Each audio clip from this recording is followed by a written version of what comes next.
Арма әлеуметтік желі қолданушылары, біз қазір Тараз қалалық перзентхананың ішіндеміз. Кеше тағы да бала өлімі болып, врачтар. Жоқ, одан зорын айтайын ба? Одан зорын. Сіңілімнің Өзім ұстап тұра берейін. жатырын полный алып тастады. Ол қазір өлім мен өмірдің арасында жатыр. Әйелдің денсаулығына, ол әйел дені сау болып келген.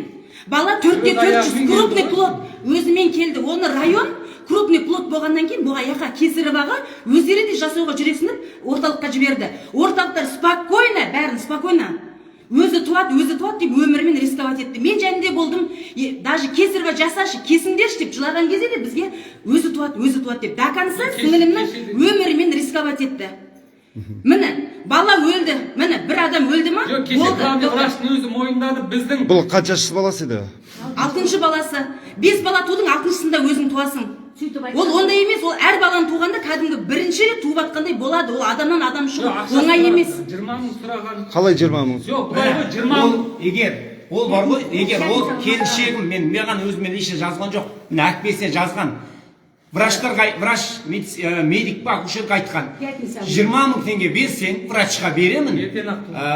Әйелің айшын босандырып берем деген, спокойно босандырып берем, аман есен босандырып берем деген. Келіншегім оған біз осы күнге дейін босандырып жүрген әйел, ол келіншегім айтқан. Ақша жоқ болыпты. Ақша жоқ болған, маған айтпаған, маған айтқан кезде мен может беретін едім, босандыру үшін, денсаулық үшін мен аямаймын.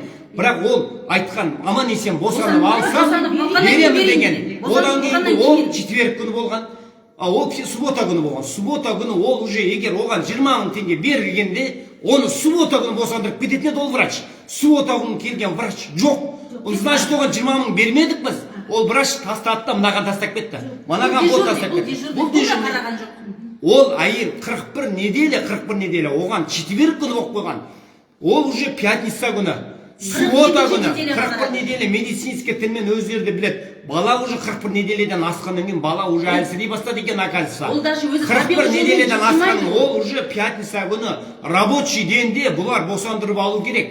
20 мың теңгемен бермедім, бұлар босандырып алмады. Субботаға лақтырып кетті. Субботадағы врач воскресеньеге лақтырып кетті. Воскресеньедегі врач до конца өз босанады деп аяғына дейін көрсеткен. Менде чегі бар.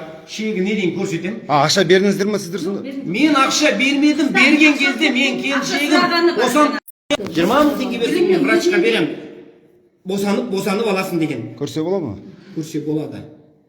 Жоқ, ода ақша болмаған. Ақша болса бере салатын екен. Ақша болмады, менде ақшам жоқ.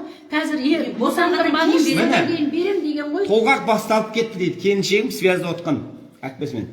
Хабарласып тұрам. Таблетка жетті. Іштім жеттен бастап.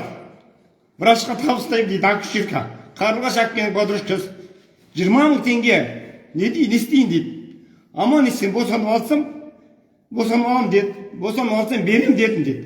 Алдын ала емес деп айттым дейді. Алдын ала беремеймін. Егер алдын ала берсең, ол босанатын еді. Суббота күні оғы Кесарева жасай салатын еді. Қалатын отношения. Емес, ол сияққа алып келген кезде врач менің сіңілімнің историясын ашып қараған кезде, оның бетінде Кесарева дегенді оқыған кезде ол сол подель күні, болмаса вторник күні уже жасап қою керек еді. Менің сіңілім өзігінен босана алмайды, оны Кесаревамен ол сияққа жіберіп тұр. Бірақ бұл кісілер өмірімен рисковать етті, соңында баланы өлтірді. Қазір өзінің денсаулығы мүлдем жоқ, жыртылмаған жері жоқ, жатыры түгел алынып тасталған, даже бізге айтпаған. Қазір міне қанша күн болды? Воскресенье, бүгін вторник па? Воскресенье міне. Осы босанғаннан кейін 15 минут жәнде болдық, реаниматологтар жүгіріп келді, қан тоқтамады. Даже мен жәнде болдым, стенаға шейін қан шашырады. Бір нәрсе атылып, кәдімгі бір нәрсе тақ етті, кәдімгі стенаға шейін шашырап тұрды. Сол іштен қан тоқтамай, қазір ол кісі реанимацияда жатыр. Реанимацияда әлі жатыр. Біле ме баласы? Білмейді. Жатырын алынғанда білмейді. Денсаулығын да білмейді. Не баланың өлгенін де білмейді. Баланы әлі біз айта алмай жатырмыз. Не только айту, зарал айта алмай жатырмыз. Ол өйткені келіншегінің несіне зиян тикпеді ме деп. Өйткені баланы айтқан жоқпыз. Даже замның өзі Сұлтан Нұрымбетовнаның өзі бізге айтпаңдар деді. Балам қалай дейді, балам жақсы деп қоям. Не деймін, балам жақсы. Күнде кересің, балам қалай, балам жақсы дейді. Өйткені мен айта алмаймын, оны айтуымызға да мүмкіндік жоқ бізге. Мына қызға тастап кеткем, әлде тастап кеткем. Мен бұл кісілерге сақтап жатыр қазір.